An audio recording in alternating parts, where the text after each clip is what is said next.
The U.S. Supreme Court ruled 8-1 against a Colorado law banning so-called conversion therapy for LGBTQ+ youth, with the majority citing concerns over free speech.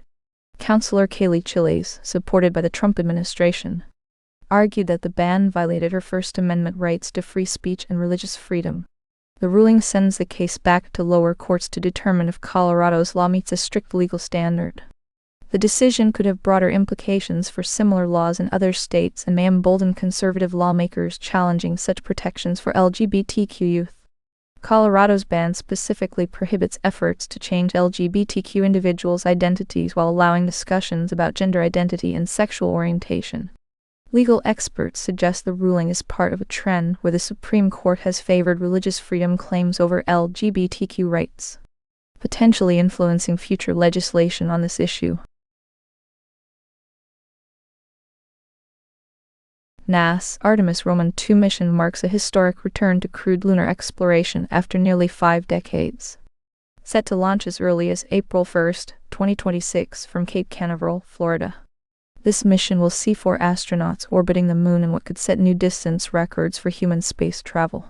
The crew includes Red Weissman, Victor Glover, Christina Koch, and Jeremy Hansen, representing a diverse mix of international backgrounds. This mission not only celebrates the spirit of exploration, but also emphasizes technological advancements such as upgraded heat shields and onboard smartphones for photo taking. Artemis Roman II is part of NASA, a broader initiative to establish sustainable human presence on the Moon through subsequent missions. The current flight will test critical systems necessary for future landings, with a focus on international collaboration and groundbreaking achievements in space exploration technology.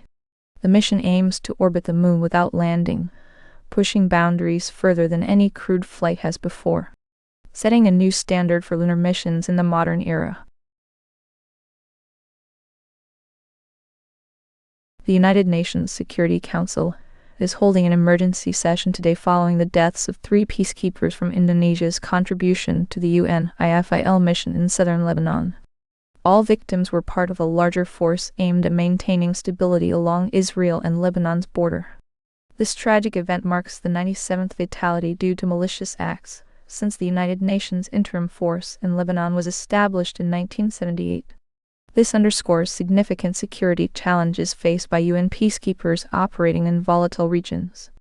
The incident is under investigation to determine responsibility for these attacks. The ongoing probe into the circumstances of the peacekeeper deaths highlights critical risks and implications for current operations and future international missions aimed at conflict resolution and stabilization efforts. With no confirmed details about the nature of the projectile or explosion that led to the fatalities, this session represents a crucial step towards addressing potential threats to UN personnel in active conflict zones. As investigations continue, all eyes are on the Security Council's response to ensure safety measures for peacekeepers in dangerous environments and to prevent further loss of life. Iran has struck Israel's largest oil refinery, intensifying an already tense situation between the two countries and their respective allies. President Donald Trump has warned that further military action will follow if Iran does not cease its attacks and enter into meaningful negotiations. President Trump identified over 16,000 Iranian targets for potential strikes, indicating a readiness to escalate the conflict significantly. The U.S. is also expanding its military presence in the region, deploying thousands of Marines equipped with amphibious capabilities that could support operations both defensively and offensively along critical shipping routes like the Strait of Hormuz. The ongoing diplomatic talks between the United States and Iran have seen mixed signals. White House Press Secretary Caroline Leavitt claims that recent private discussions suggest a more amenable Iranian stance.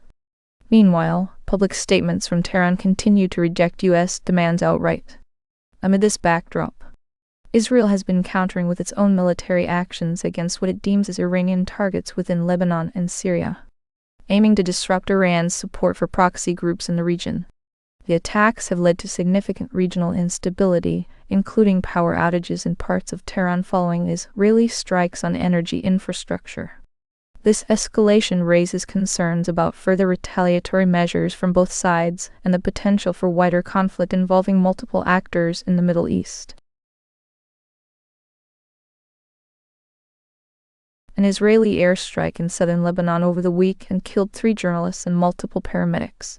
The IDF claims that the target was Ali Hassan Shaib, an alleged Hezbollah intelligence operative working for Al-Manar. The IDF did not provide evidence linking Shaib or the other 2 journalists to any military activities.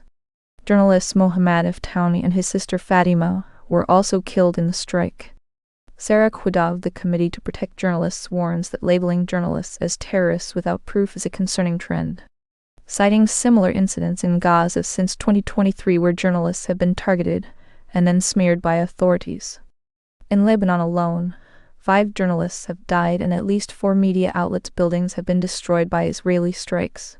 Meanwhile, Hezbollah imposes severe restrictions on local reporters, including questioning, detaining, and confiscating their equipment. This incident highlights the ongoing challenges for press freedom in conflict zones across the Middle East. These journalists face significant dangers both from opposing forces and restrictive practices imposed by local combatants or authorities. TSA workers across the United States are receiving back pay after 44 days without compensation. The Department of Homeland Security issued an executive order to address this long-standing issue, with payments starting to hit employees' bank accounts today.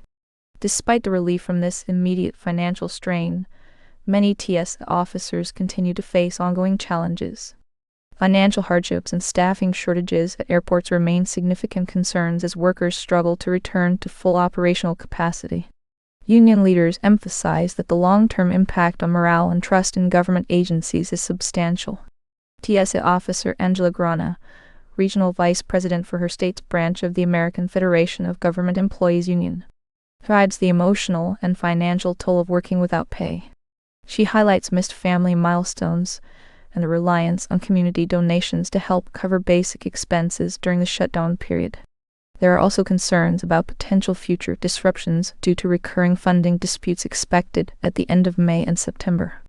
These ongoing issues underscore broader challenges within federal budget negotiations and the impact on essential services during political impasses.